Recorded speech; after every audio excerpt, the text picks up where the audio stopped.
Well, my audio isn't working on my end, but everybody should be able to hear me. And by my audio isn't working, I mean my Streamlabs audio isn't coming through. Which is a bit of a problem. But let's here, what did I wanted to how do I do this? Yeah, I mean, I know you guys can hear me, but I can't hear any audio from Streamlabs. I don't know why that is. All right, we're gonna, nope, I can't pin that comment. For some reason, you can't do that from Streamlabs. So there we go. There's the link. I don't know if I'm going to actually take any guests, but I'm going to put it there anyways. So let me pin that. All right. Okie dokie. What's going on, everybody? Jesus is coming soon. JK, LOL, NVM. All right. All right. Streamlabs is fired. No, I just purchased this new toy, so I'm not going to fire it just yet. I need a little bit of a haircut. I actually cut my hair the other day, but I only cut the sides. I can't cut the top. Where's Andrew? What did you do to him? I don't know where he is. I'm going to talk to him tomorrow. Wilson doesn't debate. He performs for the audience. Yeah. I mean, you're not wrong, but it is what it is. What I thought today we would do is do some Oppo research, which I've already done, but I figured, I'm going to hate it so much, but why not look at some more stuff? And why not make you have to do it with me? Why not? Debate. Oh, that's interesting.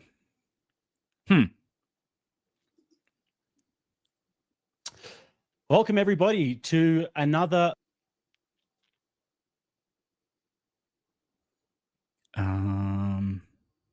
Is it a modern day debate? No, it's just going to be on the Politics Discord server.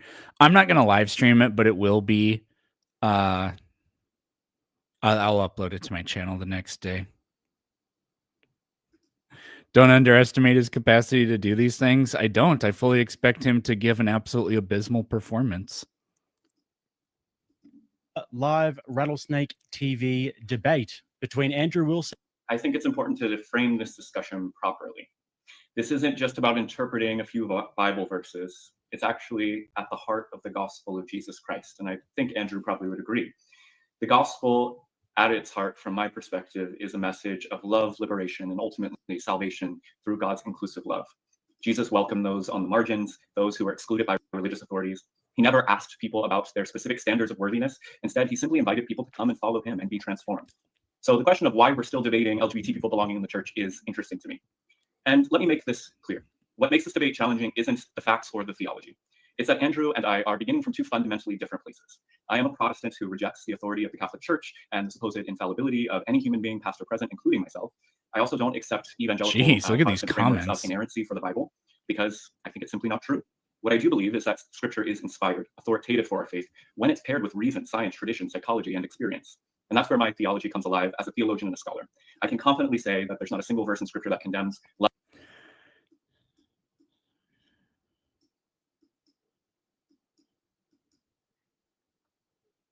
Man, nobody hates Christians more than Christians. These comments are crazy.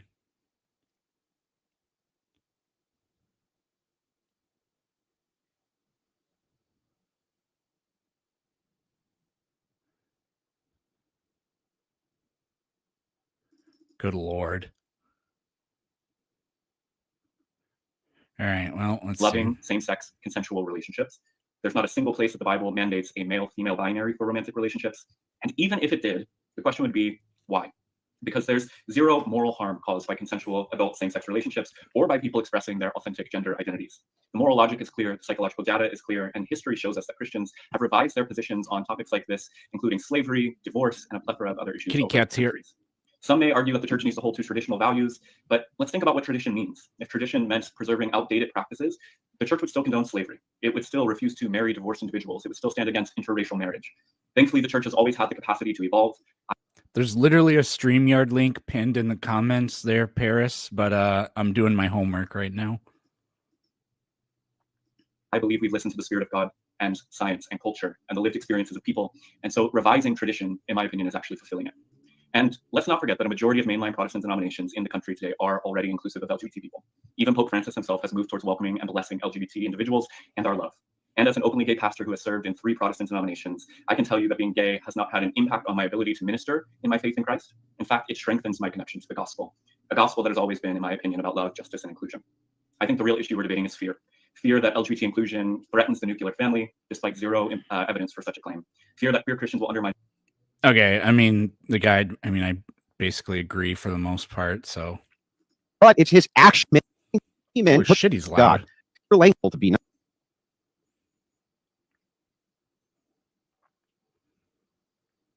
Robertson says it is unnecessary to use that as a standard for morality. Ironic and sad. And celebrate the beauty of God's diversity revealed in humanity. I think when I started skipping, he was right at the end. Thing I talk about often. Floor is yours. Mr. Robertson is an object lesson and a thing I talk about often. The cult which exists in Christianity, I call the cult of be nice. I refer to these people in other ways as well. Sewing Circle Christians is the most notable way in which I set them apart. A Sewing Circle Christian, reduced, is simply a person that believes Christian ethics boils down to one main tenet: be nice, based around the culturally relative societal taboos which exist instead of actually following Christian ethics. Mr. Robertson is a product of the Sewing Circle Christians, all of whom go out of their way to be nice to him, which creates a vampiric relationship or a parasitical relationship between both. The Sewing Circle Christians get to flout their virtue and talk about how they show tons of love and grace to Mr. Robertson, of which they are actually showing neither. And Mr. Robertson, in turn, gets to use this virtue signaling as a weapon by saying, due to the niceness you show me, I can weaponize your own faith against you. They're both products of each other, which is ironic and sad. Mr. Robertson is, simply put, a subversive. He's here with a specific mission, which is to subvert Christianity, and he takes great joy in doing so. You can see him smiling even right now. His entire history is that of a subversive, log cabin Republican, subversive element in the Republican Party. So notice how Andrew isn't giving you the Christian ethic or the Christian perspective or anything like that. He's just trying to make fun of somebody. Don Lemon, unless I get this wrong and you can correct me right now, wrote a foreword in your book. Is that not correct? An endorsement, but not a foreword. Yeah, I'm sorry, an endorsement. Saying, quote, Brandon Robertson is a fearless and one of the clearest voices for faith and LGBT inclusion. Don Lemon, by the way, who hates Christians like you can't imagine, absolutely loathes them, and bashes them every chance he gets. He's an anti-Trumper, Mr. Robertson is, who uses his non-existent faith on behalf of a progressive secularist agenda to advance that secular agenda, and part of that agenda is homosexuality in church. Now, Mr. Robertson, hilariously enough, has a worldview riddled with contradictions. He says he's afraid to come out, but was lobbying for gay Republicans. He says homosexuality is innate and immutable, but claims ancient people had no understanding of sexuality and that sexuality is a 19th century construct. Total contradiction. He believes God can lie, but also claims he received divine revelation from him and knows it's true. He says sin is harm to yourself and others. Wait, what? So claims he received divine revelation from him and knows it's true. Free construct. Total contradiction. He believes God can lie, but also claims he received divine revelation from him and knows it's true. Yeah, obviously God can lie. Oh, hold on. I got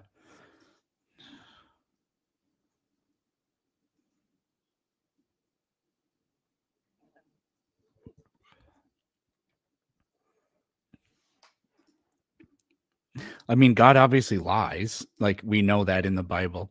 Please shut Andrew up. My neurons are actively degrading. I don't know if you mean right now or in the debate, but I mean, we'll see.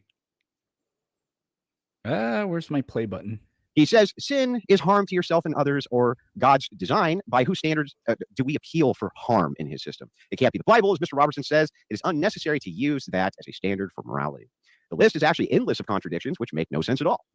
The reason Mr. Robertson essentially is taken seriously at all by at least some people, mostly women, is because of the flowery language he uses. Love is love. Love between adults shouldn't be restricted, man. Jesus Christ was all about the love, bro. These are I like how he said mostly women as an attack on the guy. masking terms, which Christians in their foolishness of following the cult of be nice actually let him get away with because they don't want the flack of using what they consider to be vulgar language. It's actually pretty hilarious. Here's what we're actually talking about in plain English so nobody can run from it. Mr. Robertson believes that marriage between men and the consummation thereof is pleasing to God. Consummation to him means a man sticks his penis into the anus of another man and ejaculates into it. This, he thinks, is pleasing to Literally not. Just because you're married doesn't mean you have to do that. God. Further, that pornography is not objectionable, but that it is also pleasing to God when many men put their penis into other men's anuses and ejaculate. Jesus Christ. Am I going to get demonetized? Absurd, because it does. But it's his actual view. And no, I'm not sugarcoating it. I'll demonstrate it shortly, in fact, when we get into the cross-examination. Now, Mr. Robertson also has a problem with morality. Mr. They do an actual cross-examination? I'd like to hear what his, if that actually happens.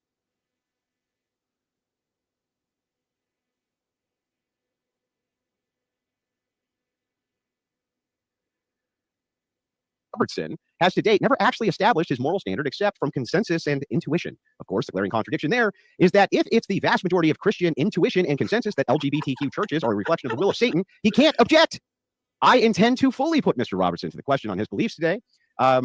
And a few things just to respond to my opening. He says, do queer people belong in church? They always have been. Yeah, to repent. They're there to repent, and they're there to be treated for the spiritual sickness which afflicts them, called homosexuality. The heart of the gospel is love, liberation, salvation. It has nothing to do with liberation. That's a new doctrine. This came around during Enlightenment principles, as well he knows. He says that it should be inspired by authority, psychology, and science. Psychology, sir, is not scientific. All right, it's not. That is not science. It's not even a soft science. It's the study of the mind. There's no scientific methodology really utilized in psychology at all, except perhaps for data gathering purposes. He says there's no place for a male-female binary. Well, Paul would disagree. He says there's zero moral harm, but we haven't established a harm principle. He says the tradition means condoning slavery under Christian ethics when it was indeed Christians themselves who were the primary abolitionists of slavery. Openly gave super chats for the ones that share your major love and homosexuality. Do you want to give a quick answer? let's go open dialogue up to videos, and I kind of went. I want to skip to the most replayed part just to see what it is. So no, I think that would be wrong. And conscious consent, but that's really weird because Granny's not conscious. Exactly. So you could not have sex with Granny. And you couldn't have sex with a piece of wood. You couldn't have sex with anything. Again, I understand the argument you're making, but I reject the premise that the arm is a part of a human being. Does the arm have a soul? Being masturbates? Okay. Oh God, you're talking about. Okay. Brandon says only human beings.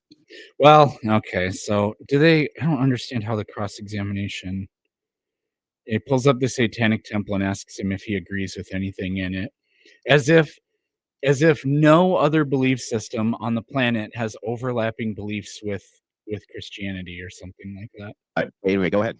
No, I was just saying the Satanic Temple, if anybody knows, is an atheistic movement that does not believe in Satan or God. So it's an interesting thing to try to bring up, to try to align it with Satan, but there's no biblical basis that those are Satan's values, and the movement itself doesn't believe in Satan or God. Correct. It's a secular organization, right? Yeah. And its stated goals are to be a subversive element to Christianity by utilizing Christian ethics against Christians. And they utilize these tenets in order to do that, which are borrowed from Christian ethics as a way to snub. Sorry, I missed this. I'm just gonna. My morals are objective, despite it telling you to.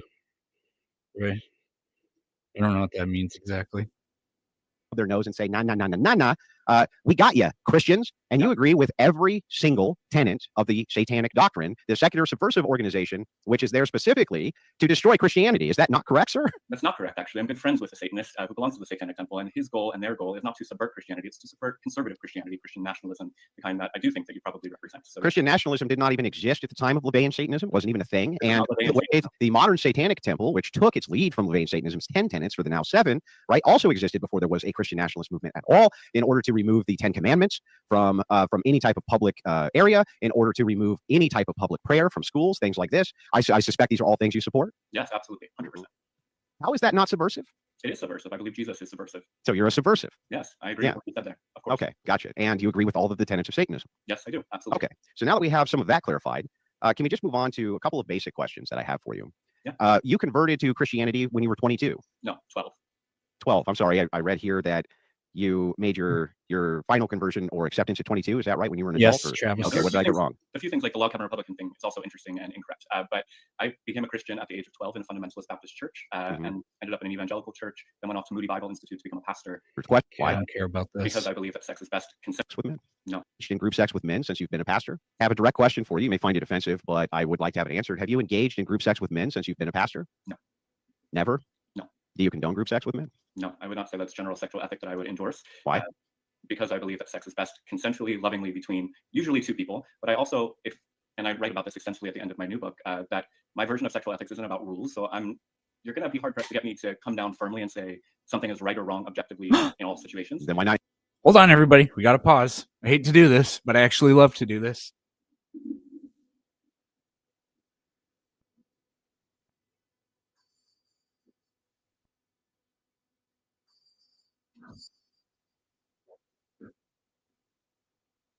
Yeah.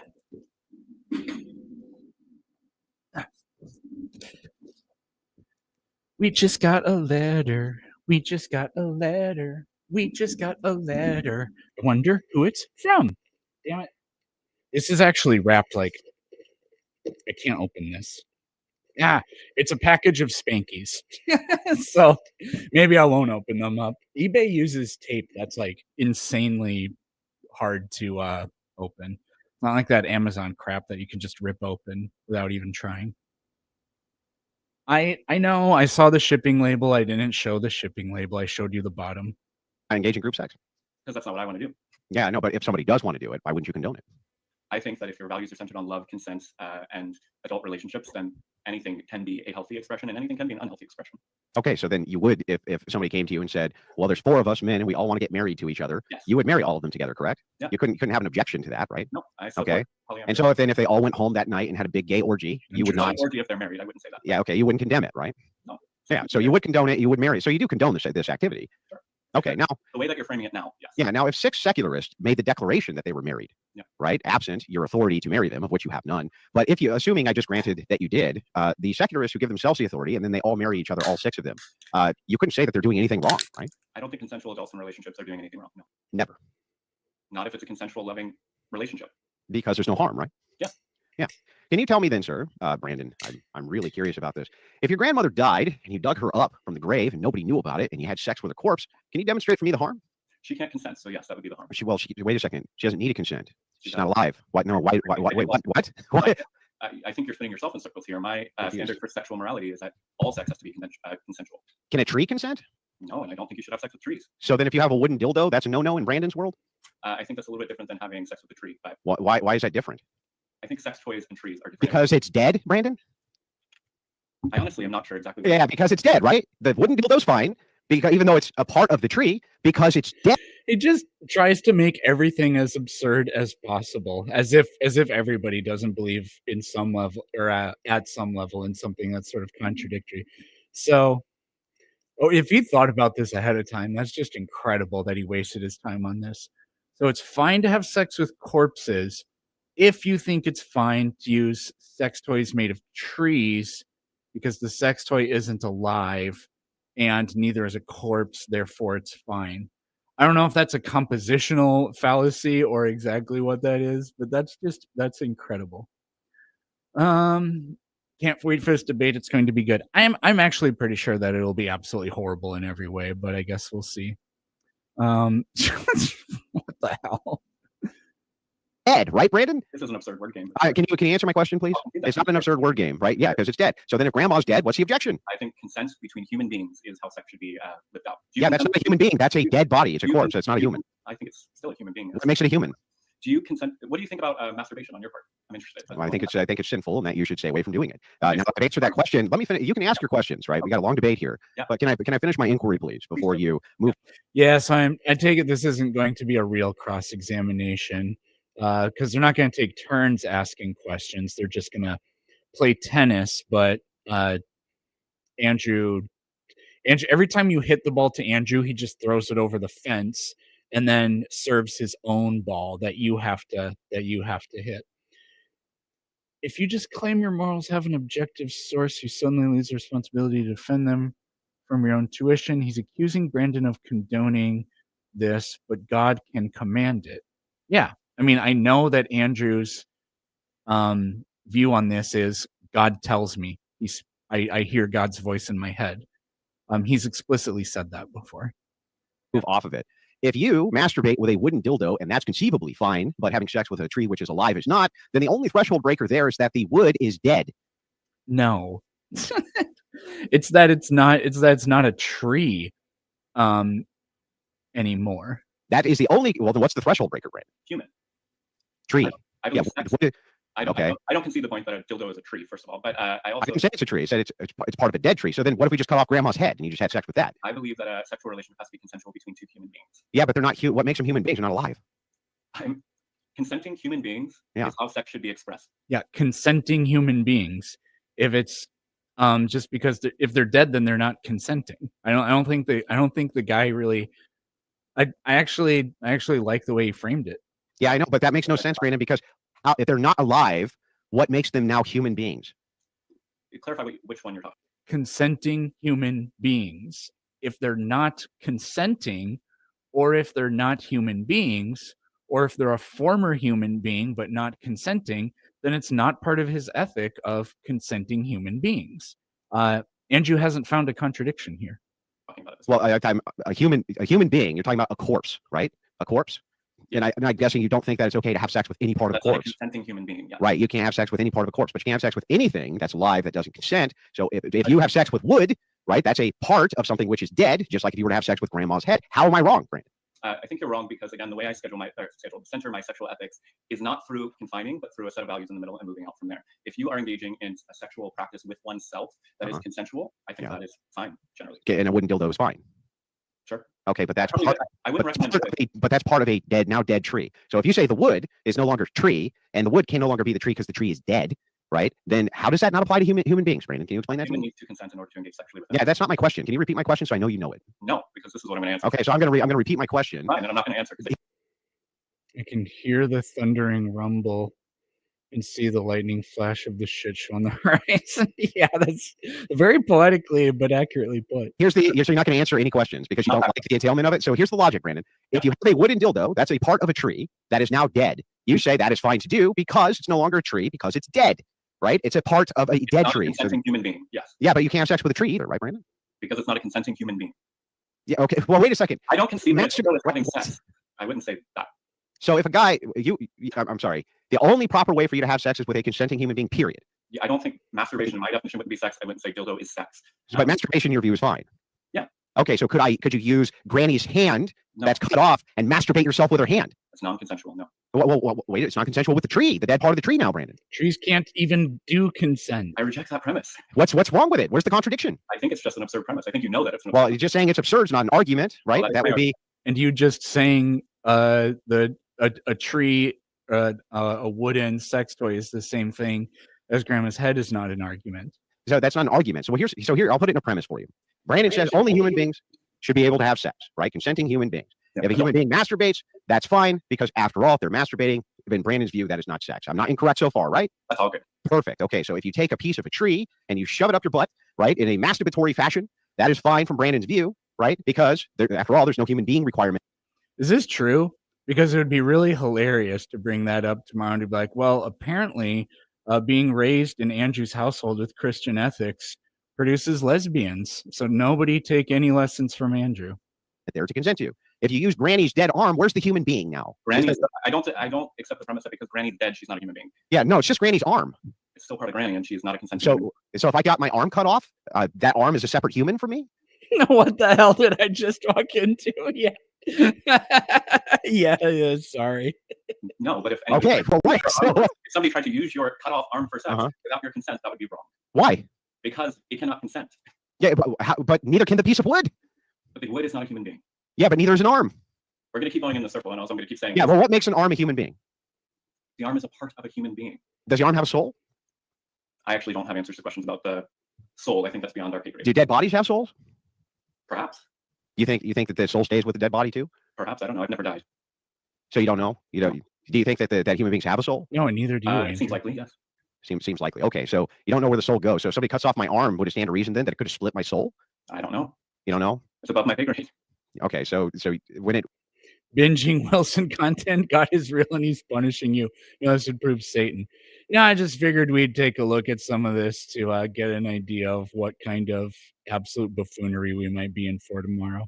When it comes to then just basic ontology, if there is no soul, we can't demonstrate a soul. Well, I think there is a soul. Right? I think there is. Yeah, but you don't know how it operates, how it works, nothing like that, which is fine. Okay, that's fine. Okay, so let's talk about basic ontology absent Christianity then, right? If you cut your finger off, are you less of a man? I don't know how to answer that question yet. Are you less than a full human body? That's not what I'm asking. I'm asking if you're less of a person.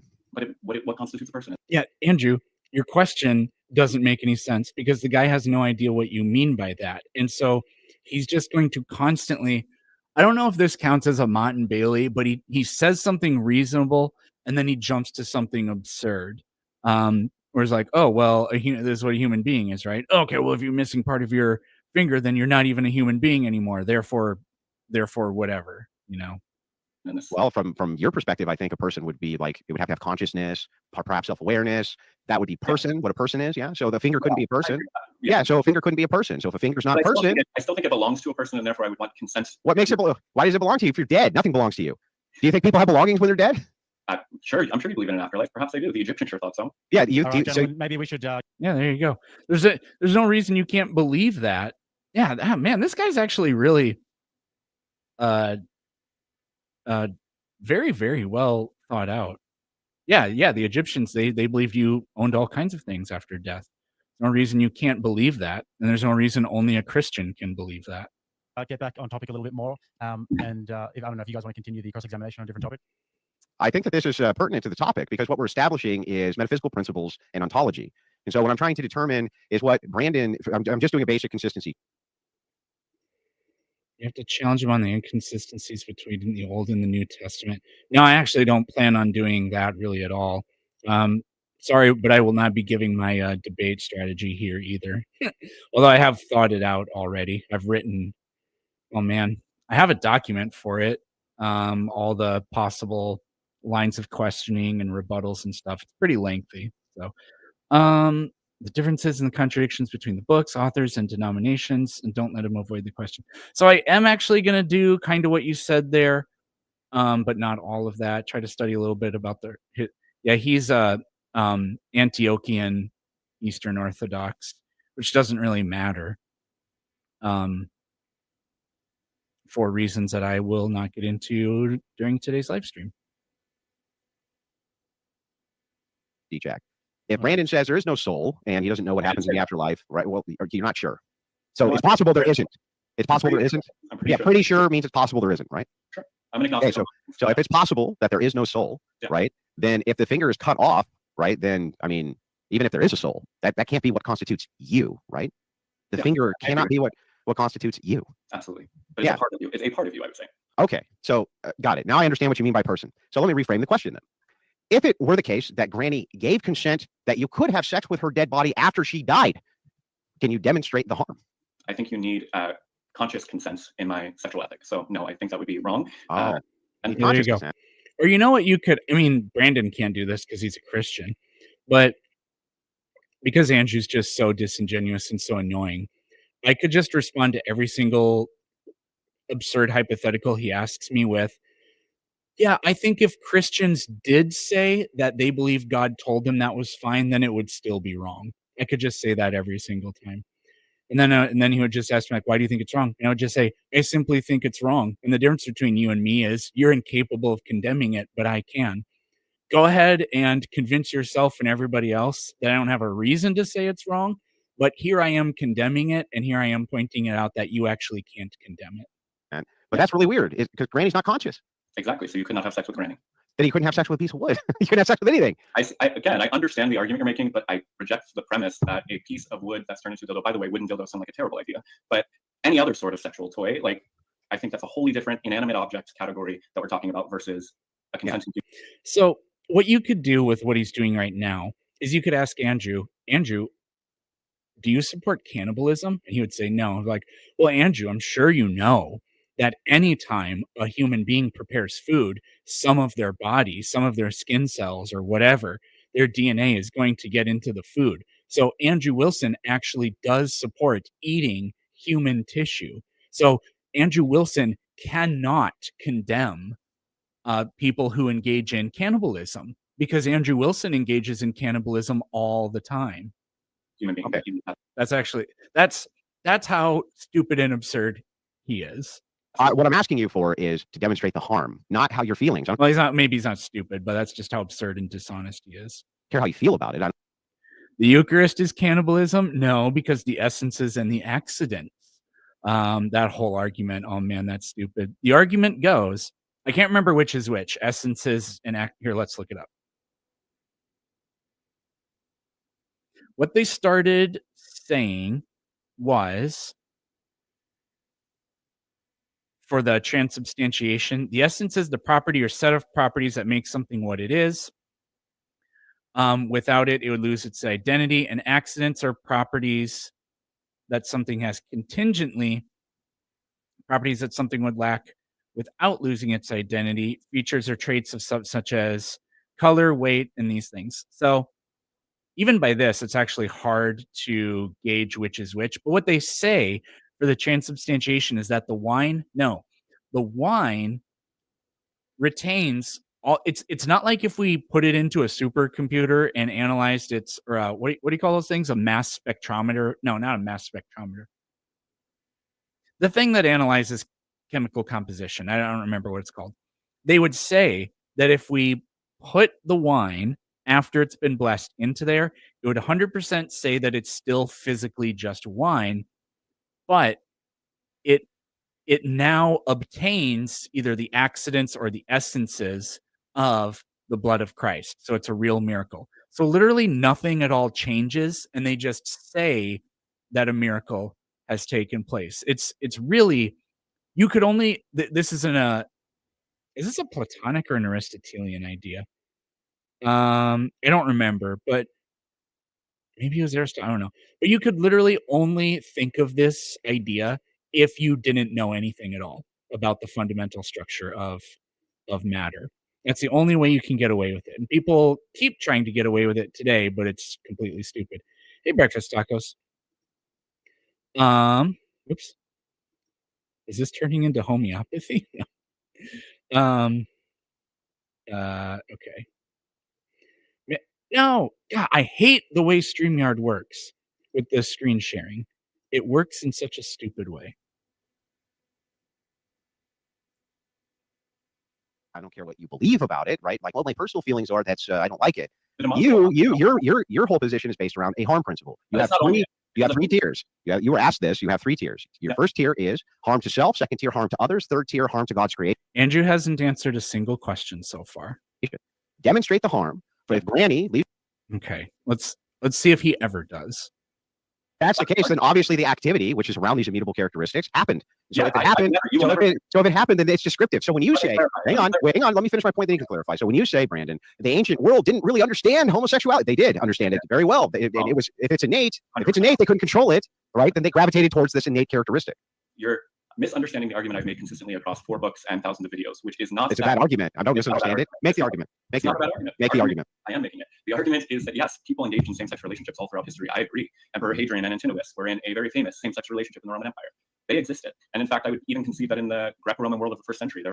I've actually heard this before. I've heard Dan McClellan talk about it, so I'm not interested. You're using a fallacy of modernism. So you're saying the entire argument that you're using is fallacious. It's from a modernist perspective. Yes. You making the claim that we came up with new descriptors for an old phenomenon, which already was known. It was what? Simply not true. Sexual orientation as a psychological, biological, innate disposition towards an attraction was not how the ancient Greco-Roman world thought about sexuality. Let's see if this is true. When you say psychological phenomenon, psychology is the study of the mind. Yes? You don't believe in it? Yes. Okay. Is it the study of the brain? Partially, yes. No. Yes. It's no. So I don't think Andrew Wilson's going to answer a single question, but do they do super chats later on? The Orthodox Church gets there is less valuable then, from your view and from mine, than whether or not we can demonstrate actual harm or unfairness here. So how is it the case, sir, that it would actually be unfair to tell men they can only marry women, and women they can only marry men with alcohol? Like, clearly you can be wired towards an activity. That is a natural wire. What you're really advocating for is that men should be Relationships. okay, right? So then the idea here is No, he's not answering any questions. Okay, well, let's see. Let's see what else we got. Let me catch up with my chats here real quick, though. Actually, before we do that, here, we'll stop that. And I'm going to let a couple of people in. But I'm going to send a... Your call volume is really extremely low. I don't know. Well, I don't know if I can fix anything about that. Let me send a message quick.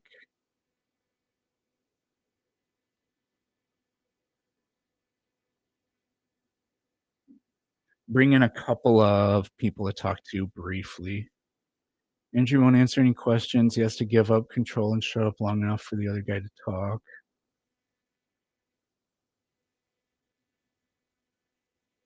Peterson, can you please bring up that you're not an OnlyFans model as much as possible? Yeah. To be clear, I'm not an OnlyFans. All right. All right. Hercules, we can all see you now. What's up? Can you hear me okay? Oh, I can't hear you. No. I think that's not your fault. That's because my stream is all jacked up. I was talking about this earlier, actually, but I can pull up the live stream and then I can just listen to your questions through YouTube. It'll just be delayed.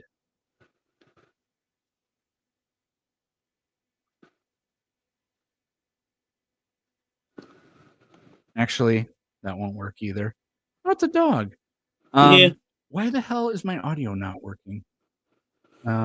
Settings, audio, speaker, Yeti Stereophone, stereo microphone. That's what I always use.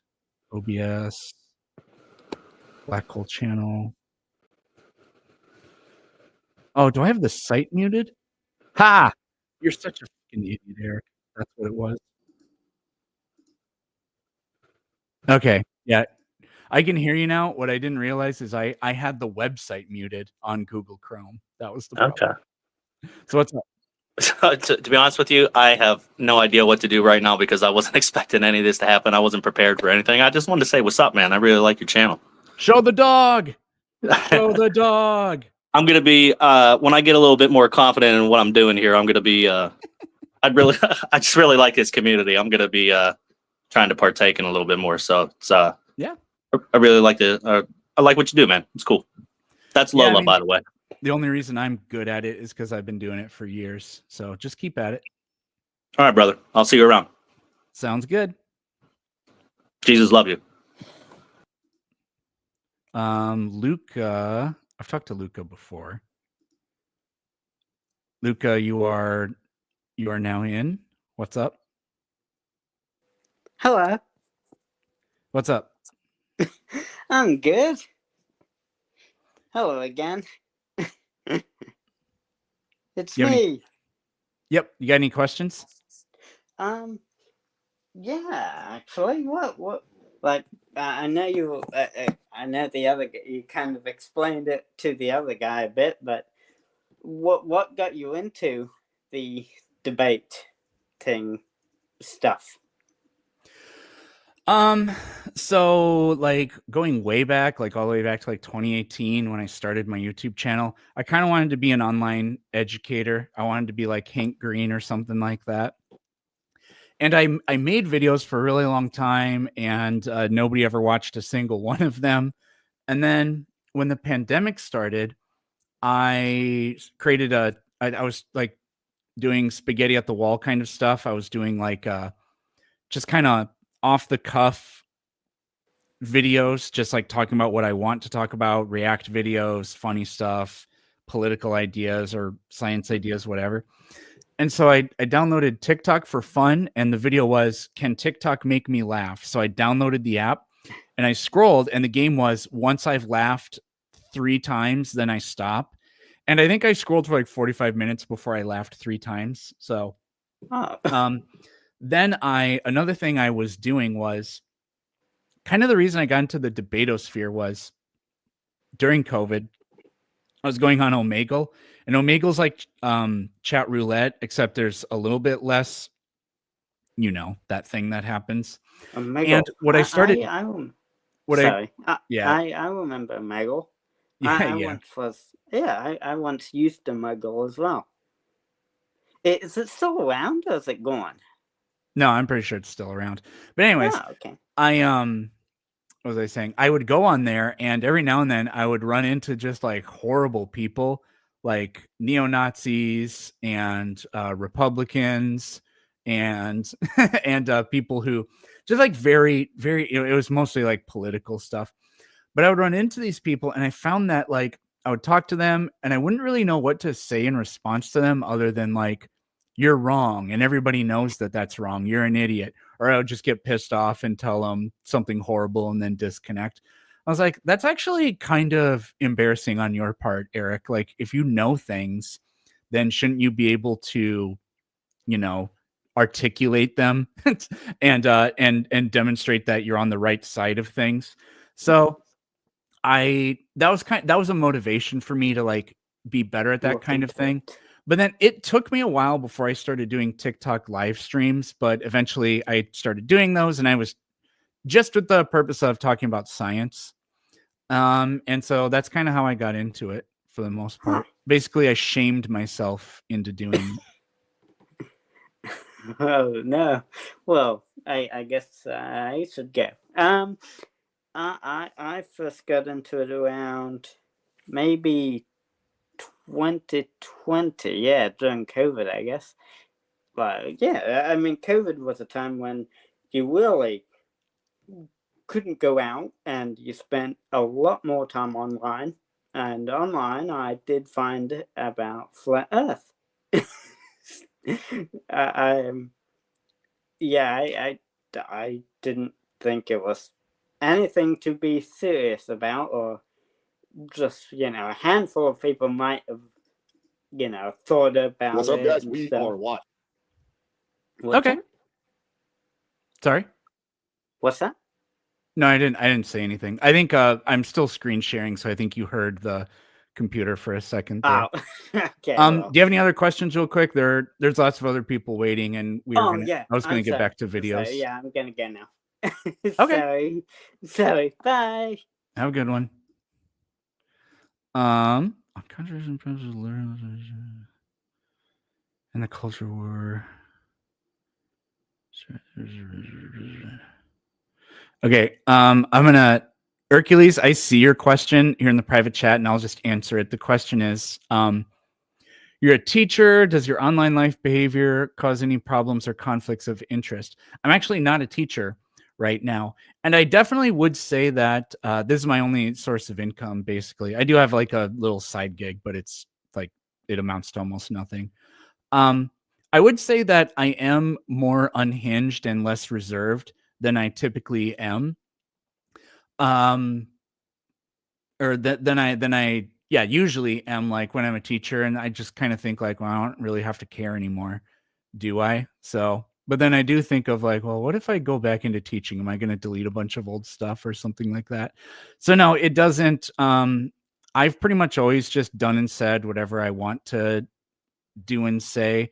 But I mean, there are some times every now and then where it's like, well, I need to be a little bit more of a role model, I guess. Dr. Pizza, I'm willing to submit a super chat tomorrow if I can come up with a poignant question to fight Andrew's sycophants. Don't let him drag you down. No, I mean, I have a remarkable capacity for being literally unbothered. Miguel, I know you've been waiting for a long time. I'm going to bring you up right now, actually. Hi there. Hi, what's up? So, how are you feeling about this incoming debate?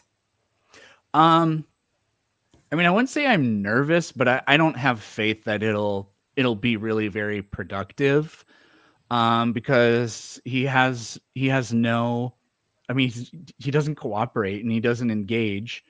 And it's set up to be cross-examination so that he can't try to run away, but I just think he will deflect. So if you already know how Andrew works around these debates, why did you choose to meet with him if you kind of know that he's going to be pointless in the end? Well, for two reasons. One is that it's kind of a good business decision for me. Does that make me a sellout or something? Maybe, I don't know. But three reasons, actually. That's reason number one. Reason number two, he is really good at what he does. And so I think it's like, I don't know, it would be not character building, but like a good step for me to engage this. Because it's like, well, you got to go after the people that are supposedly good at this or have the reputation for it. Yeah, the big boys. The big boys, yeah, something like that. Yeah.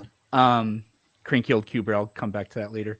And then the final reason is, the only reason I agreed to it was because I laid out conditions like that the debate will have cross-examination where he gets questioned and he has to answer the questions, and he can't answer questions with questions, which is something I've never seen happen with him before. And so I think that'll expose all of that for the first time. So I think it'll be instructive and productive.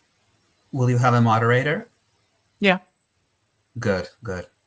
Yes, because Andrew is becoming really famous online for really, through his rhetoric, really being able to own people. So, yes. But you really need to be careful, because just because he has good rhetoric and because he's loud and assertive, it doesn't mean that everything that he says is true. Like the ways that he, for example, now you were watching the video about how he's trying to defend being homophobic or being against gay marriage or whatever. You can see his flaws in the simple fact that he will not go to the interpretations of the Bible. Just shows how limited he is, and you need to be aware of that. And again, like I've been watching you for a while, and I think that you match very well your opponents.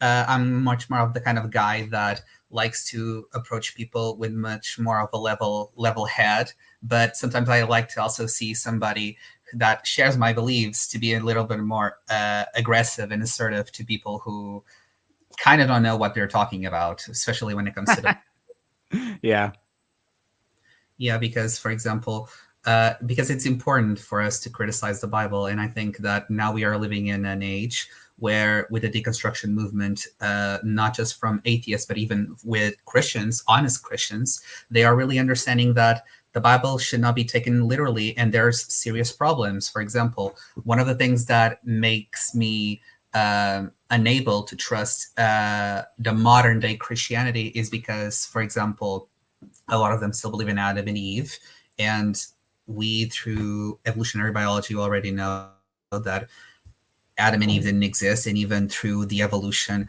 of Australopithecus and many other of the ancient primates which we evolved from, there was not like a single Homo sapien male and female that just pop up. No, it was a process.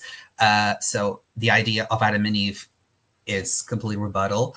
And because of that, because in Christianity, it is necessary for Adam and Eve to exist because of the fall and the original sin. And if Adam and Eve never exist and they never sin, means that Jesus Christ came here to do nothing, and we don't need salvation. And even for the Christians who say, "Oh, but I believe in evolution," like I think that evolution can be compatible with Christianity. I'm sorry, but it's not. Evolution is not compatible. Not with really. Yeah. Yeah, that was actually kind of the final nail in the coffin for me with my experience being a Christian. So, yeah.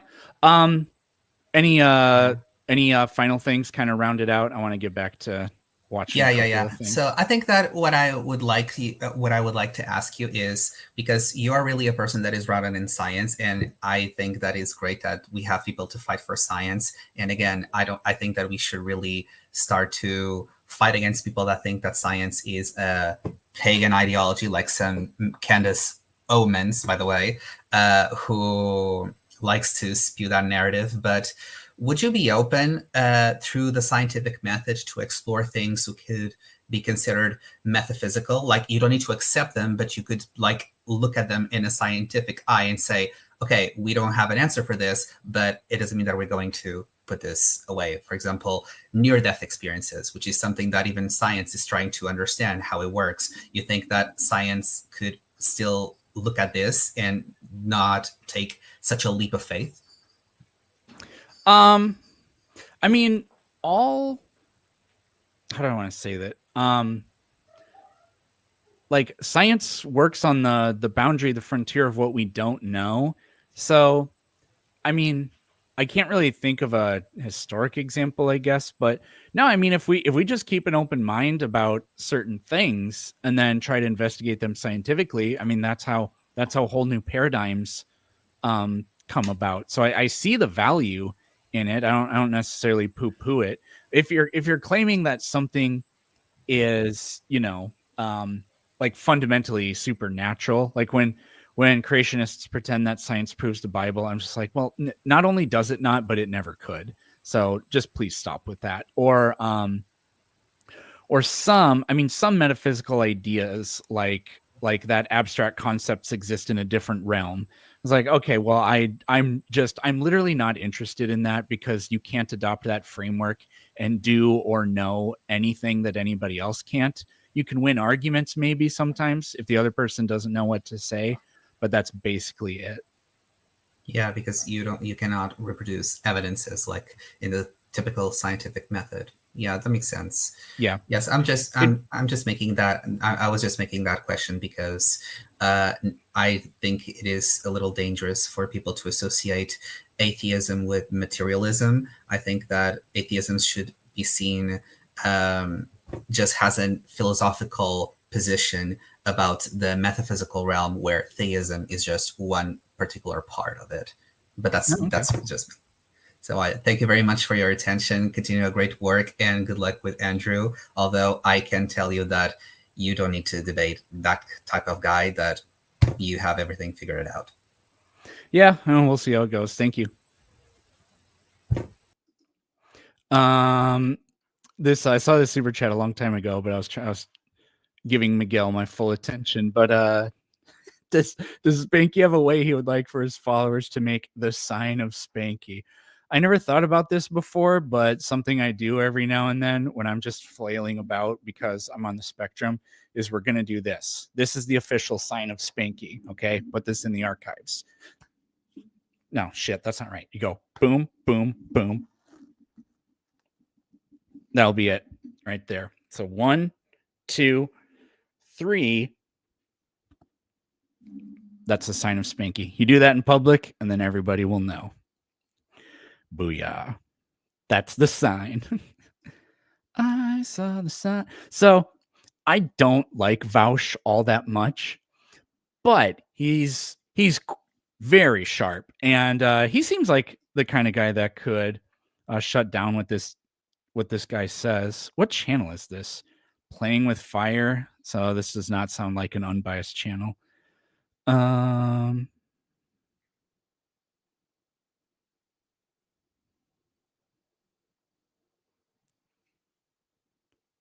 So they're all saying that he lost the debate. Oh man. So I don't know. I guess we'll see. Let's just go to the highlighted sections. Tax credits or legal mandates for corporations to provide maternity and paternity leave. Those are examples of things that socialists tend to support and would massively increase the viability of having children even in an industrialized country. That's real policy. If that's true, then how come in the nations where these things are implemented, you have not seen the birth rate make a recovery, Vosh? Well, I think that there's more to it than that. Right. So then why are you giving me policies that don't work? I don't care. They do. Give me policies that work. They do work. Well, then show me how they work. Okay. And where they work. Wait, do you need me to explain to you how like state subsidized daycare makes it easier for people to have kids? Why it has not done any reversal to the birth rate in the nations which have implemented it? Well, None. wait. Do you have data that demonstrates that it's absolutely yes, the birth rate. Which nation would you like to cite? And I'll give you the birth rates and that they're on the decline. Absolutely. What specific policies? Wait, hold on. They're on the decline. Is it possible they would be more on the decline if it wasn't for those policies? It's possible. Then how do you know? Wait, no, that's however, so you even confidently say you have even data if it were, but even if it were, they don't. You say that these are the holy shit.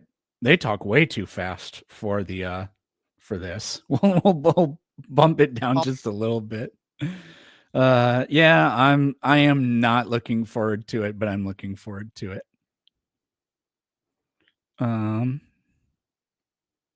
Okay, sorry. policies would reverse the trend. They don't reverse the trend. I can give more. So then give more. Sure. A lot of it also has to do with work culture. Even in a society in which people are given the opportunity to have children with state mandates and subsidies and what have you, there's a huge issue of like people lose out economically on a lot by having children. A lot of this also has to do with like keeping dads in the home, right? Like if a dad takes 6 months off work, even if it's part of paternity leave, that is a rough sell economically, and it can disincentivize their future promotions.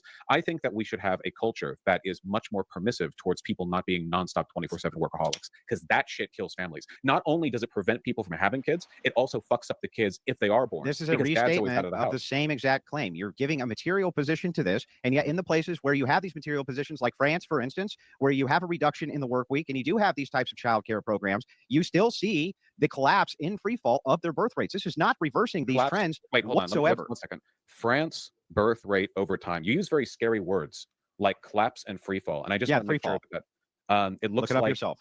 It looks like hold on one second. It looks like it's been holding roughly steady for decades. Send it in the private chat. Let's take a look. Yeah, wait, I have it shown here. So it looks like in percentage increase and decrease, there's been like a 2% aggregate decrease since. Wait, hold on. So it's in the year of our Lord. What year is this? Wait, hold on. Sorry, 2000. Right? No, 2000. 12.7.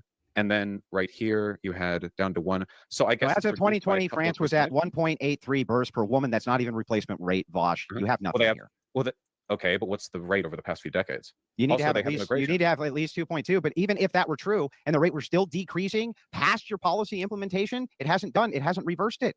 It Wait, hasn't done what you. I've seen him talk to Destiny a couple of times. People bring up this certain nebulous debate that they had where he crushed him, but I haven't seen it. Maybe I'll look into that next. You want it to do, man. So wait, again, you don't seem to understand how this data works. The whole point of like inferring causality and why it's bad is that you don't know whether or not these would have been worse otherwise. So I'm looking at macrotrends.net on the France fertility rate, where it seems like back in 1978 they had one. So they're just talking Why about it is that fertility Christians rates. are Don't care. pro-natalist, essentially. I already know what I'm gonna say with that.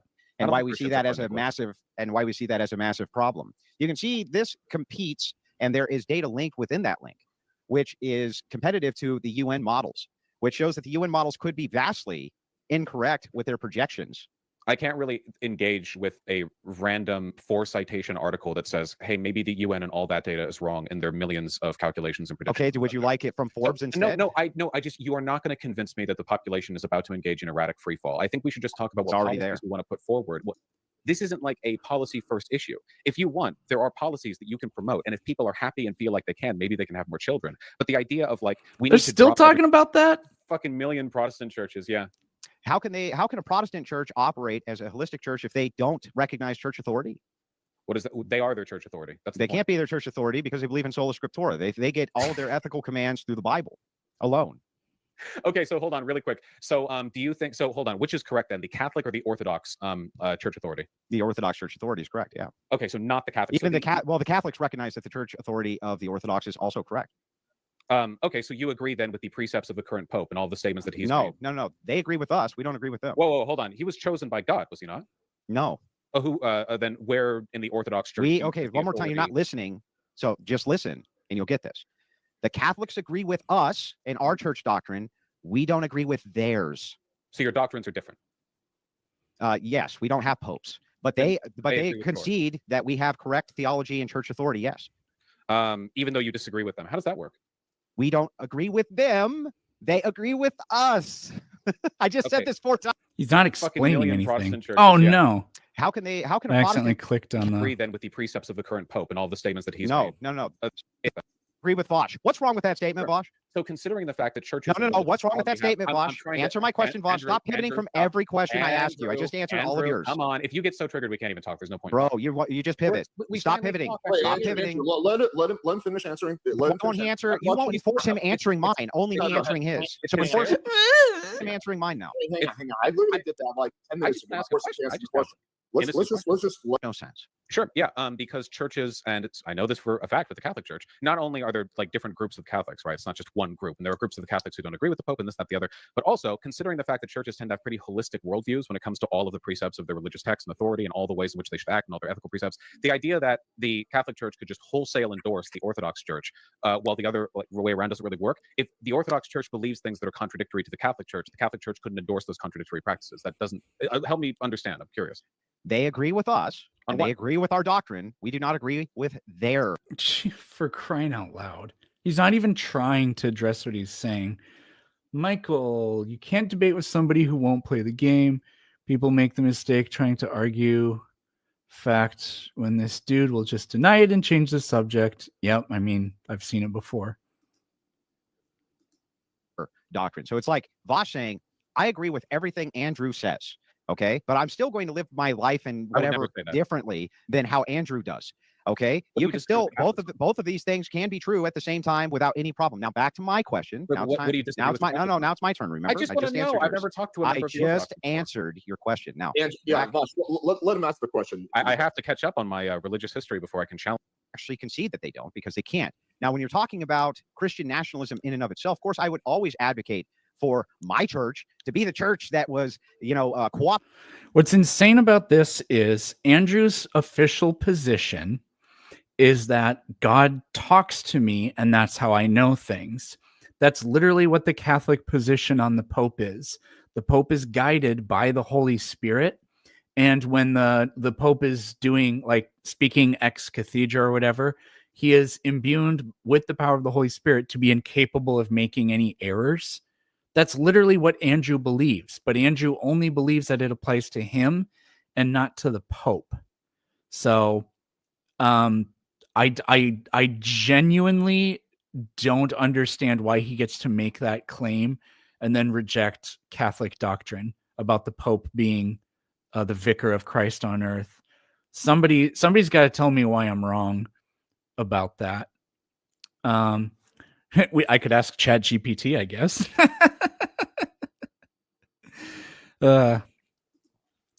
I really don't understand why you get to claim special revelation, and that's what Christianity, that's how God works. But if somebody else does it, then it doesn't work. That actually doesn't make any sense. So Andrew thinks he's the Pope.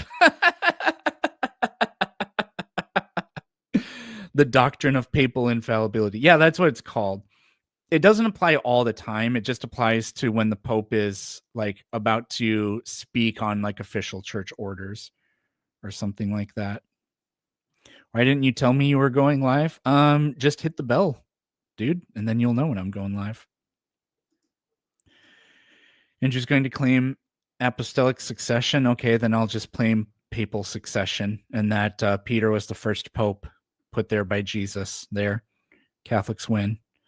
Yeah, I don't get that. Operating with the government, or even in some cases being the government if necessary, but you yourself would advocate for the same thing with your communism. You don't want MAGA communism. You don't want tanky communism. You want Bosch brand. You want Bosch brand communism. So the criticism applies to you as much as it applies to me. Mouse. Andrew, is there a question there though? I have no idea. Well, okay. So the question becomes: is that not true? Okay. That different people have different ideas. Yes, I've noticed that. Catechism actually says something along the lines of, even in normal teaching, Catholics should embrace it with faith or whatever. Yeah, I mean, that's fine. Happens sometimes in my yeah. So you would advocate for your brand of this. So whatever criticism you want to give me for the fact that there's tons of sects of Christianity, this also is true of communism. You have to contend with that as much as I do. Well, there aren't any sects of communism. There are different ideas, sure. But I guess like my curiosity would be, what do you mean they're not sects? What's a sect? I think that sect is a religious term, is it not? Does it just refer broadly to? I mean, the problem with Christianity is it's not just that there are different denominations of Christianity. They're literally just different religions. I talked about this in a debate I had before. Planet Peterson, will you ever debate Jay Dyer? No. Jay Dyer is just a presuppositionalist dumbass. To like different. But no, I mean, if you, the different denominations, some of them, I wouldn't say every single one of them, but some of them are literally so different that they fundamentally believe in a different God. You know, like a God, like, oh no, but we believe in Jesus and we're monotheistic or whatever. If you believe that your God thinks that you can only be saved through baptism, but then another person who says they're a Christian says that's not the case, you just believe in two different gods. Different groups of people, because if that's the case, sure, there are plenty of sects of. Okay. Gotcha. Yeah, I assumed it was like religious connotation. I don't know what this was in response to. I guess the issue is that I still have no idea what your like fundamental ethical basis is. I think that what is Christian? Then tell me what Christian ethics are. So instead of telling him, he's going to make Vaush tell him what they are, and then he'll just reject whatever Vaush says. The fuck should I know? Well, I just explained them to you. Completely incoherent every time I talk to a Christian, so I have no idea. I will never know. I don't think. I asked you and you got mad at me. That was an absolutely horrendous response on Vaush's part. So I feel like no, I didn't get mad at you. I explained them to you. So okay, where does your divine command theory come from? God. Okay, how do you know your God is the correct one? Well, regardless, even if I was wrong, let's just assume for a second I was completely wrong and my God was not the correct one. Yeah, so that's what the Pope says. So therefore Catholicism is true. Like, what the fuck? This really doesn't change the question of Christian nationalism and whether I think that both the results and the things that I want to see in society would be correct. So regardless of even if all of the beliefs from which I derive divine command would be. Vaush ain't no hero. I said earlier, I don't even like the guy very much. False. But he's pretty good at, like, I would probably lose a debate to Vaush. The integration with the state would still be what I would advocate for, just like you, the communist. Even if your beliefs are fundamentally false, based on nothing more than your ideas, you still want to integrate them and see them in society. So we're not here to have a religious debate over whether God is real. We're here to have a debate over whether or not Christian nationalism is something that can even be done. I propose that it is. If Christianity is false, then there's no such thing as Christian nationalism. And I propose that the ideas are better than your communist outlook, which we're much closer to than we are a Christian outlook. God willing, inshallah. Yes, of course. So again, how do you know that your God is real? Like, how do you know that you have the right set of Why does morals? that? What is that? If you can tell me what this has to do with the topic of the debate, I'll engage with it. Because otherwise you don't know if you have the correct ethic. It's literally the foundational position of your entire ethical Okay, system. well then, why? How do you know communism is true? Okay, sure. I mean, we can talk about my ethical system. So as No, you idiot. See, he didn't like. He just deflect. He's got. Remember when we would play like battles when we were kids, and you'd be like, "Pew pew, I got you," and the person would be like, "No, because I have level 800 elf titanium armor with a special alloy that deflects all bullets." a utilitarian, I believe in maximizing a set of axioms that I've arbitrarily determined to be things that I prioritize. I think. So you don't know it's true. I don't think you can make metaphysical assessments. Well, then why are you asking me what's true? Who gives a because shit? I'm not making a determinative statement about my. Is anything ever true? No, wait, hold. Well, I mean, that really depends on what you mean by true. But you're the one making. So can you know objective truths? Can you know something is 100% true? Can you know that? It really depends on the definitions. You'd have to define all of your terms. But also, you're the one. The legitimacy of your claims sort of rests upon the idea that your moral beliefs, your duties, your precepts, your obligations, or whatever, are ones that I should respect. Whereas my axioms are things like human happiness, which I challenge you. If you don't respect things like human happiness, I would argue that you don't even have a right to be dictating policy for anybody. Because based on what? You just said that your system is arbitrary. So why should I respect an arbitrary system that doesn't even claim to have any sort? It's based on the system. Yours is arbitrary as well, Andrew. Of command other than what you come up with out of your own brain as a preference. This is like says the guy that claims he hears voices in his head. You getting upset with somebody else because you're arguing that their decisions aren't even made by the invisible friend that you have. Like, this isn't a battle. Who are your decisions made by? You? Do you believe that human happiness is a worthwhile goal in terms of maximization? I think that happiness is something that should be adjusted for, but it's not the primary duty of people to make other people happy. Adjusted for. Okay. So do you think that a world in which people are happier is a better world than a world in which people are less happy, all other things being equal? If all things were equal, I would say that if you had a happier population, that would be better than not having a happier population. Yes, than a less happy population with all things equal. Now, let me ask that question back to you. Okay, if all things were equal and people prospered. That's a utilitarian argument that Andrew just gave. But they were less happy than a nation that prospered less, and that nation was happier. Which nation would you prefer to prosper? Which one would you prefer to live in? What do you mean by prosper? So their health is better, their dynamics are better, almost everything is better. They're just a little bit less happy than the other nation. A little bit less happy? Yeah, just a little bit less. Well, I feel like those things would kind of be factored into the happiness. But if you're arguing like...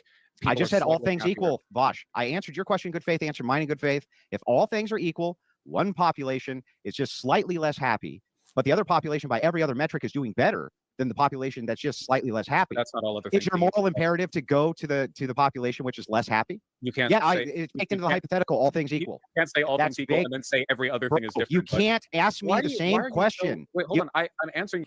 This guy is just. He doesn't let him. Hold on. I just noticed that we have all this wasted space on the edges here. This is the most bad faith debate tactics I've ever seen. Oh my God, I'm answering your question. You're so like right off the cuff. You're so ready to be. Then do it. Then answer it. Damn, anybody notice this moderator? He must have got his nose broken really bad. I got my nose broken when I was a 10th grader. So I'm looking straight at the camera, but to see how my nose is, it's a little bit this way. So my nose isn't straight anymore. It's very unnoticeable, but I don't know. I just wanted to point that out. I was just pointing out it's funny that you would say all things be equal, but then you would say answer the question. Every other thing is different. Yeah. I guess I'm just struggling to imagine. But if it's like they're much healthier and more prosperous, I guess I think it would really depend on other circumstances because there are other axiomatic values that I think you could adjust for. So then happiness is not the primary value. So then shut up, Vosh. Your argument's stupid. Your fucking argument's stupid. No, it's one of them. That's why I said axioms with an S. There are multiple things that you would try to. So why tell me, Andrew, we can't accept your system because it doesn't make happiness the primary thing. And then when I give you the same exact example back, you also claim happiness. Yeah, he never said that. All right. It's been an hour and 10 minutes. Let's see. What was this debate we were talking about earlier? I thought somebody super chatted it. I am wrong. Oh, no, wait. Yes, they did. Oh, no, that says deny, not destiny. Idiot. So what's happening tomorrow? Oh, I debate Andrew Wilson tomorrow. January 6th. I don't remember. Who hurt you? Lately? Nobody. The only person that does that to me anymore is me. Shit. I don't know. Debate title for tomorrow? Look at the thumbnail of this video. No, it's not that. It's not anything like that. The title is the subject of the debate is Christianity should not be in government. That's the subject.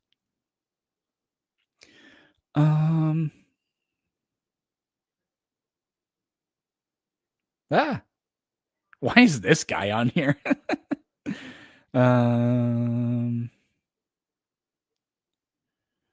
Immigration debate. Something. I saw this. He's in that. That's where this came from. I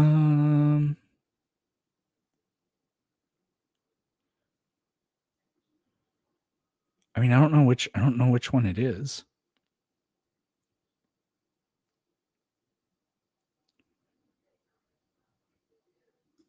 Yes. I know.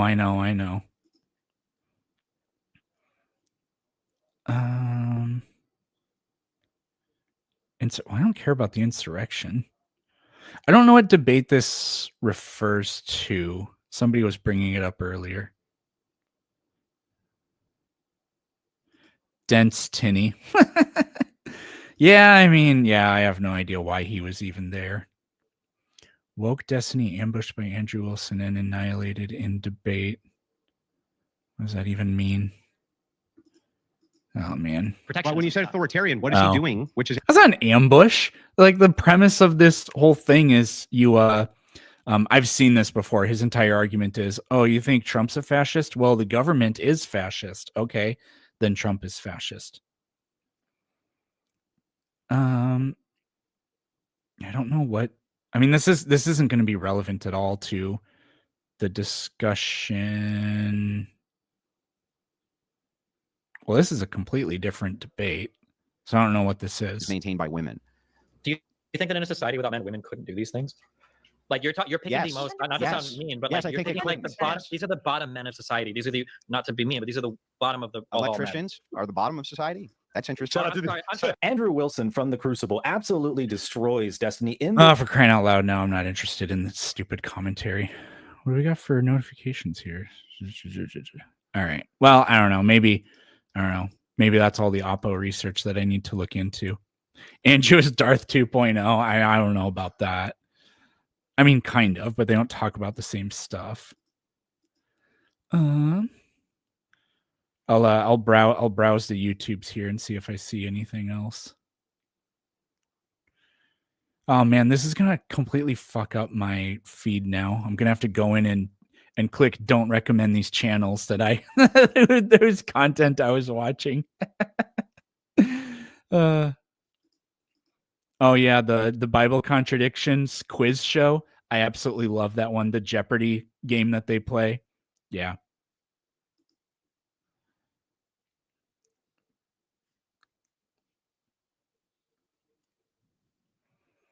He'll just try to drag you in the mud. Yes, I'm aware of that.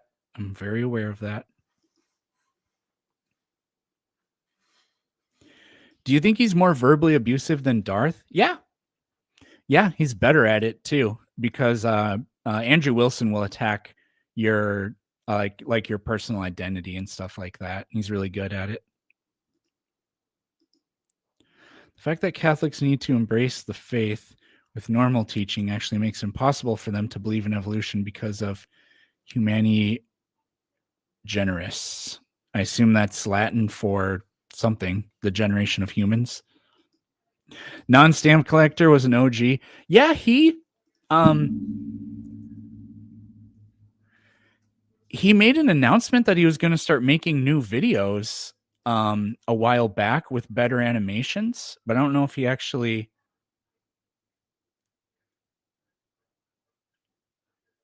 Wow. Yeah, so he did do that. Here, let me make this bigger. So this was his, like, one of his last ever videos.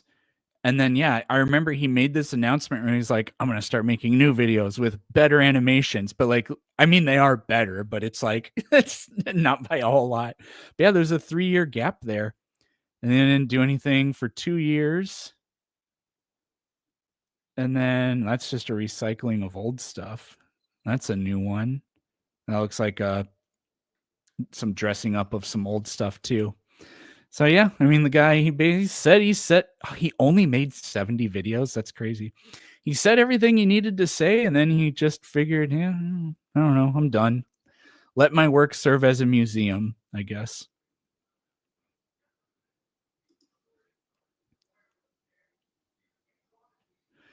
Yeah, you're not wrong.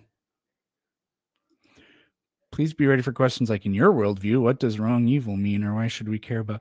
Yeah, I'm already fully aware of that, and I already know how I'm going to deal with it. He's going to have absolutely nothing. Again, not telling anybody the specifics ahead of time, but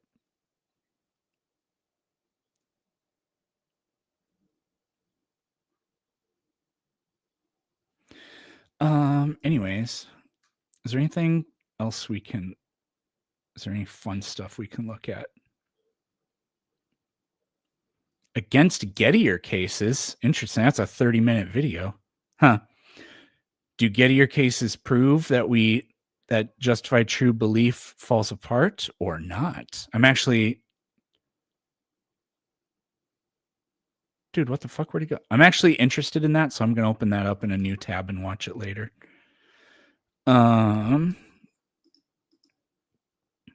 Once the debate devolves into trolling and shouting, I'll donate $50 if you interrupt him and say, chat, what is it doing? I don't know if I'll do that or not. I plan on mostly taking the high ground, but just joined. Who are you discussing? I mean, we're kind of talking about Andrew Wilson because I'm debating him tomorrow, but recently we were talking about the YouTube channel Non-Stamp Collector. So I'm not sure which thing you are referring to.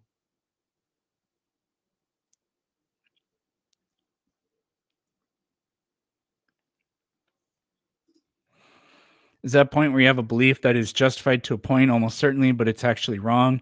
Yeah, one of the classic cases is you what the hell is it?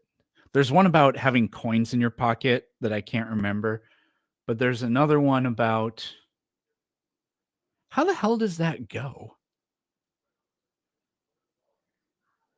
It's so like you're driving in a car and there's a fence, and above this fence you see a person bobbing up and down, and so you say to yourself, oh, I'm about to see a horse, and you have a justified belief in that.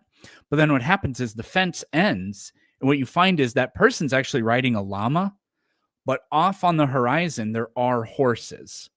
So you do have a justified true belief because you did see horses, but there's a contradiction somewhere in there. And now I don't remember exactly what the well, you have a true belief, but it's as if it wasn't justified because your justification proved to not be the reason that you held a true belief.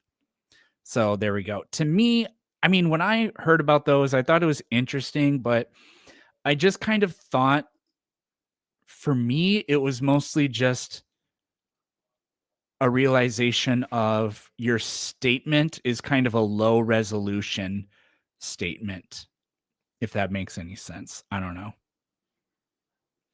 You have a justified belief that isn't true. No, well, to me, that's more of you have a true belief that isn't justified. So Schrodinger's llama, it's not really in the spirit of Schrodinger, but yeah, kind of. Watch his debate with Dave Smith. I did. And he didn't say anything. He just asked Dave Smith crazy questions about personal ownership. That was it.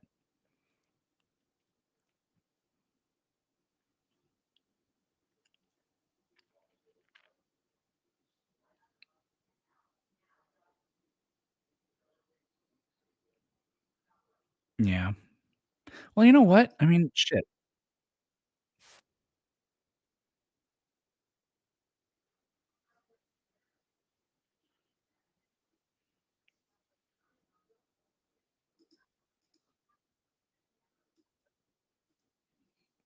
Oh shit! I just realized I'm not sharing my screen. We'll watch a little bit of this. I don't have any. Wait, do I have anything else going on today? Yeah, it's already 2:30. Son of a bitch. I was going to. We'll do 15 minutes, and then I got to get out of here.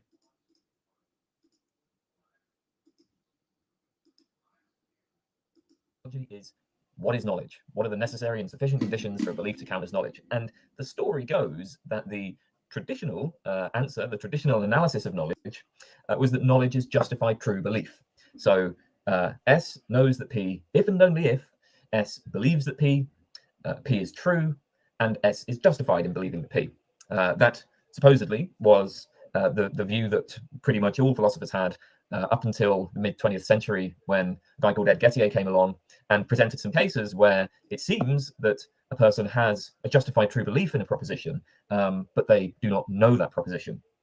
Now, and then in response to these cases, modern epistemology set off on this attempt to amend the traditional analysis to find a better definition that avoided these sorts of cases. So Gettier's cases were a bit strange, but there are more intuitive ones. But Gettier has this example, for instance, where somebody is going to a job interview, and they see another person. So Smith, let's say Smith is going to a job interview. Smith sees another person going for the interview, Jones, and Smith sees that Jones is counting coins for some reason, and Jones counts out 10 coins and puts them in his pocket. So Smith knows that Jones has 10 coins in his pocket, and then Smith is told by the CEO of the company that Jones is going to get the job. So Smith has good justification for believing that Jones has 10 coins in his pocket, and he has good justification for believing that Jones is going to get the job. And from this, Smith infers, the man who will get the job has 10 coins in his pocket. So Smith has a justified belief, it seems, that the man who will get the job has 10 coins in his pocket. But now, suppose that actually the CEO was, I don't know, just lying or something, or maybe something happens to Jones, such that actually ends up being Smith who gets the job. So Smith is going to get the job, but it also just so happens, just by chance, that Smith has 10 coins in his pocket. So this proposition, the man who will get the job has 10 coins in his pocket, that's Smith. I don't know what this guy's going to say, but here's what it sounds like to me. You have a justified belief that this person is going to get the job, and they have 10 coins in their pocket. It sounds to me like we're making a false cause error here, as if we're saying, it's almost like we're saying he's going to get the job because he has 10 coins in his pocket. We're just talking about the information we have, as if that information is what proves the thing we believe in. But that's definitely not the case, because not every piece of information is relevant. I don't know. That's just what I'm thinking. Believes it. It's true. He has justification for it, but intuitively, apparently, doesn't count as knowledge. That's a classic sort of Gettier case. Another one is, Smith. Let's say that Smith has a friend called Jones, and Jones is constantly driving a Ford around. Maybe Jones offers Smith a ride in his Ford, etc. So Smith comes to believe that Jones owns a Ford, and then on the basis of this belief that Jones owns a Ford, Smith makes the inference, well, either Jones owns a Ford or Brown is in Barcelona, because any proposition of the form P or Q is true just in case either of the disjuncts is true. So okay, either Jones owns. So since it's true that Jones owns a Ford, it's also true that Jones owns a Ford or Brown is in Barcelona, and it so happens that Jones was lying. He doesn't really own a Ford, but it also just so happens that Brown is in Barcelona just by chance. Smith obviously didn't know anything about Brown's whereabouts, but the proposition Jones owns a Ford or Brown is in Barcelona, it seems Smith believes it, it's true, and he has justifications. Justified true belief, but it's not knowledge. So on the basis of these sorts of cases, these rather unusual sorts of scenarios, the thought is, well, justified true belief is not sufficient for knowledge. And then we have to ask the question, well, what more do we need? What more do we need beyond justified true belief to have knowledge? And a lot of work in epistemology is based on this question. There are. No, although he's saying what he was saying, it's still true that a person with 10 coins in their pocket got the job.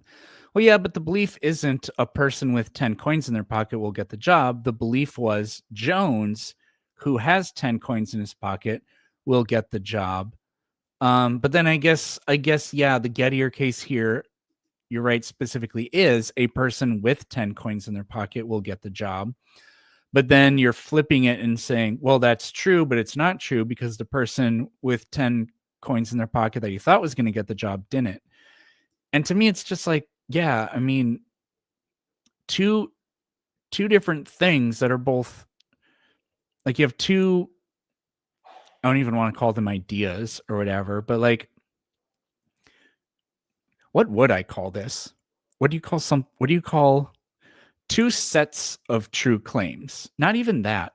You have two truth claims, but each truth claim is actually a set because there are a set of true things about person A and a set of true things about person B.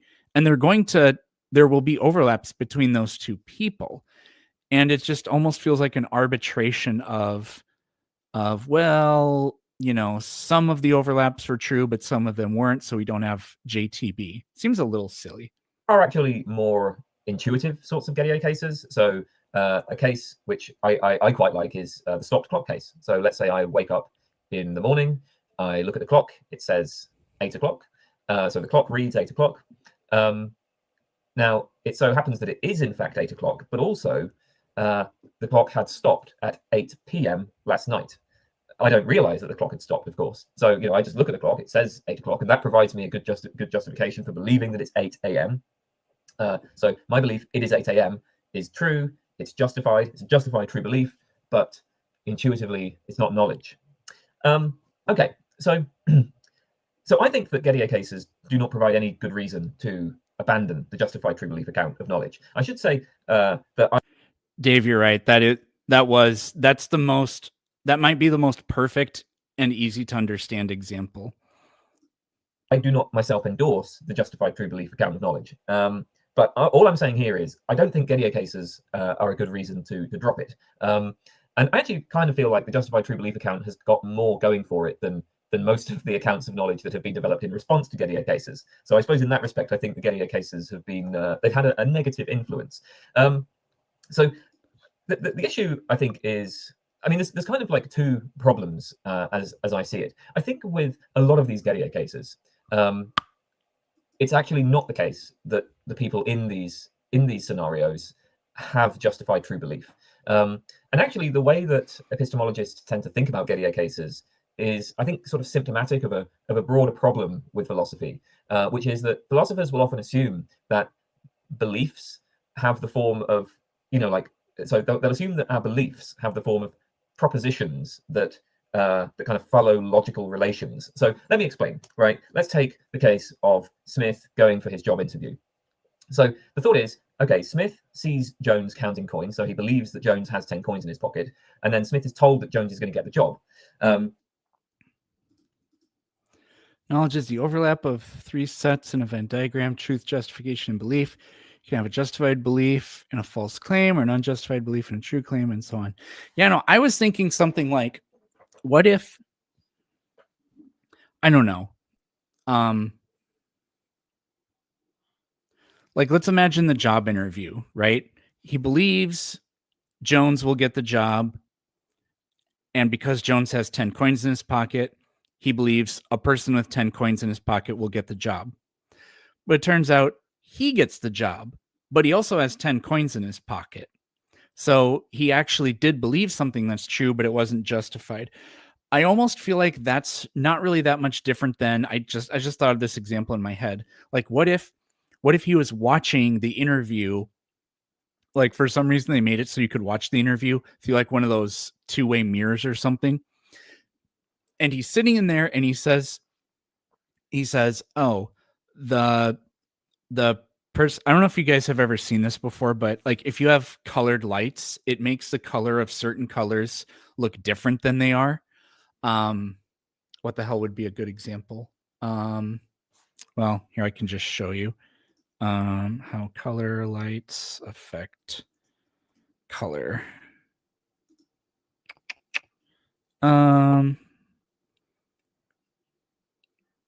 What the hell would be a good example?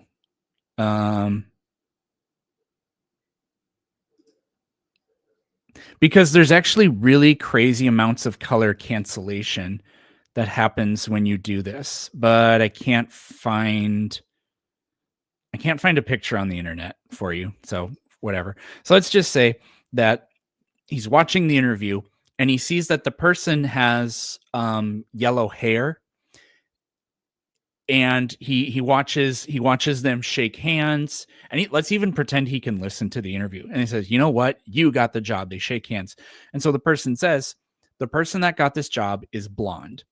But then when that person leaves the room, what they find out is the person actually has white hair, and they had yellow lights in the room. So it's not true that person got the job.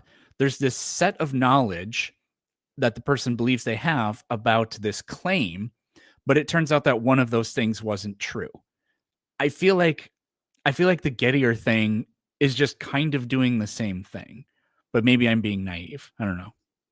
And so the thought is, well, then Smith can infer from this that the man who'll get the job has 10 coins in Taco should moderate. Taco is moderating.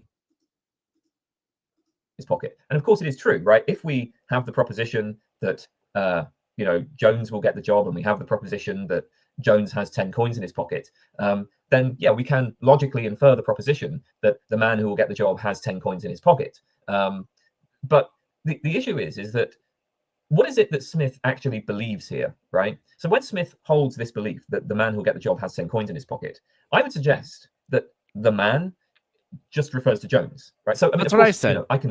I'm a professional philosopher. I'm gonna go on Microsoft Paint and make myself a diploma. I can phrase it as the man who'll get the job has 10 coins in his pocket. But I can use like the man, right, to kind of pick out the abstract man, right? Like, so for instance, if I see a job advert, right, I might believe that like a man is going to get that job, or maybe a person is going to get that job. I suppose if I'm living in a sort of patriarchal society, maybe I will just PhD in P. Planet Peterson PhD in philosophy. PhDP. Oh no, it's going to be a man who gets that job. But of course, I'm not thinking of a specific man. But in this case, in the case of Smith, yeah, I mean, we can express his belief by saying that he has the belief that the man who'll get the job has 10 coins in his pocket. But we have to be careful there, because it seems pretty clear to me that what Smith believes is that Jones has 10 coins in his pocket, and Jones is going to get the job. So the man who'll get the job has 10 coins in his pocket. In that sentence, if Smith has that sentence in mind, the man refers to Jones. Smith does not believe that some abstract, indeterminate man with 10 coins in his pocket is going to get the job. Right? Like, clearly not. So now, again, the proposition, the man who'll get the job has 10 coins in his pocket, of course, does follow from the propositions that. Okay. Well, I don't need to see any more of this, because I think he's just saying what I said. So, yeah. Edge cases, yeah, I'm sure. Well, anyways, I'll take a few more audience questions, and then I'll see everybody tomorrow. I'll upload the debate on Wednesday morning. I won't, because I always upload my videos usually at 8 a.m. my time, sometimes a little later. I don't know what the hell happened today. The video, I left it to upload and it crashed out during the night, so I had to finish the upload process this morning.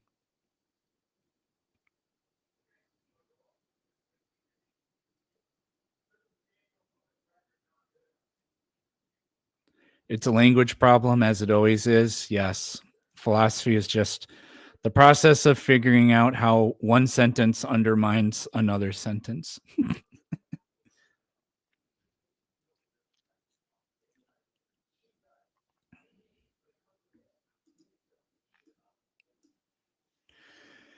Do you have any prophecies on how this debate is going to turn out? I think it'll be absolutely horrible. I wouldn't be surprised if he won't answer any of my questions, because I have a set of pretty rigorous cross-examination questions, and I wouldn't be surprised if he just goes, dude, just make the point instead of actually answering them. I I predict that he won't try to defend his position in any way. He'll just attack different positions. So we'll see.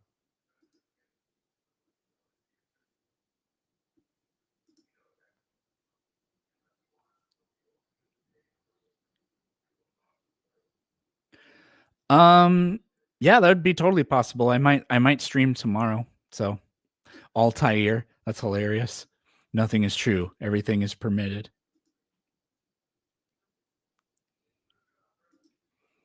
Oh yeah, I mean, yeah. You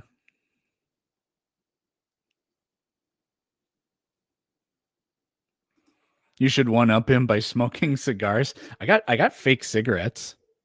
I could sit here and light one up.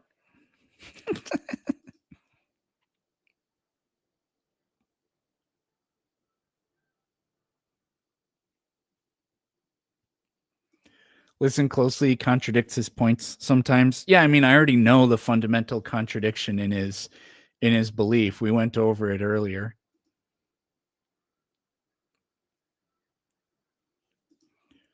Well, of course, that's what he wanted. Like, secretly, I think that's kind of what he always wants. Chat, what is it doing? Yeah, I don't know if I'll do that tomorrow or not.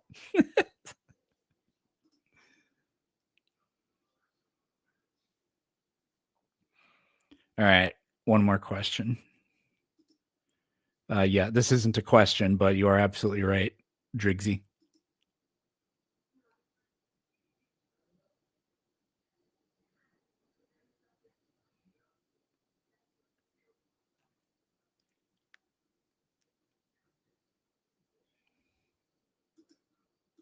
Whoops.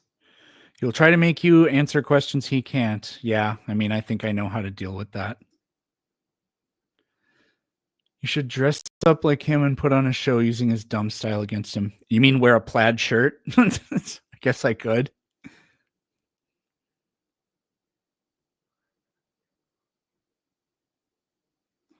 If all else fails, at least you've got a better beard than him. I don't know if that's true. I would super chat you to say, chat, what is it doing? What platform is this debate on? It's going to take place in the Discord server called Politics. I have a link for it in my Discord server, so if you just go there, you can check it out.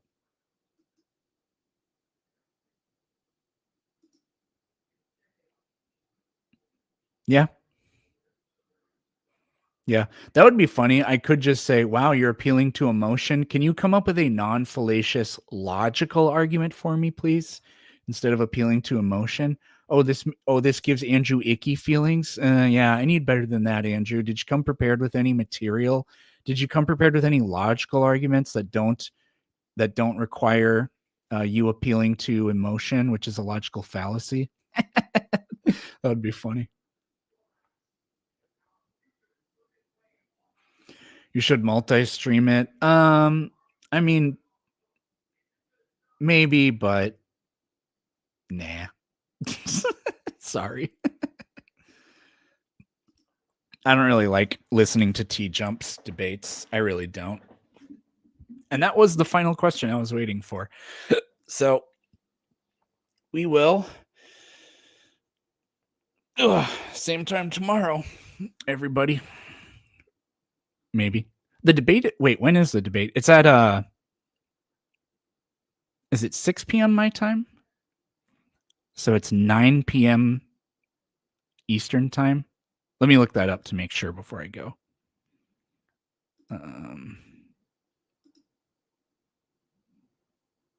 Tomorrow at 6. Yeah, but I live in California, so that's 9 p.m. Eastern time.